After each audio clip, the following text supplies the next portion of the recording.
পাকিস্তানি রাজাকারের বীর্য থেকে জন্ম নেওয়া সালাউদ্দিন কাদেরের কোলাঙ্গার সন্তান হাম্মাম চৌধুরী বলেছিল, একটা ব্যানার ধরতে দুইজন আওয়ামী লীগ লাগে, এই দুইজন আওয়ামী লীগ একসাথে কোথায় দাঁড়ায় দেখে নিব। সপ্তাহ 10 দিন আগে চট্টগ্রামের বুকে নূর আজম রনি ভাইয়ের ব্যানারে একটা প্রোগ্রাম হয়েছিল, ওইখানেও প্রায় 150 জন প্লাস হয়েছে। আজকে চট্টগ্রামের মধ্যে 3 জায়গায় প্রোগ্রাম হয়েছে, হিসাব করতে গেলে 600 জন প্লাস হবে। কিরে চোদানির ভাই, কিছু তো করতে পারস নাই। তোর আগেও তোর বাবা সহ এবং অনেক লতি মহালতি চেষ্টা করেছিল আওয়ামী লীগকে দাবিয়ে রাখার জন্য, পারে নাই। তুই কোন চ্যাটের বাল? তুই তো সামান্য একজন টোকাইয়ের বাচ্চা, টোকাই। আর তোর নামও তো ঠিক নাই।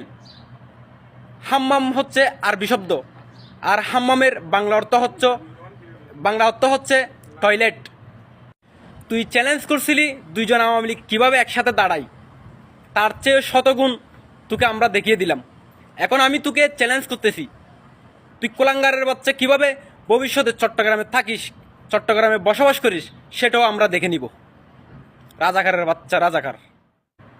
বীর চটালার মাটি, শেখ হাসিনার ঘাঁটি। জয় বাংলা, জয় বঙ্গবন্ধু।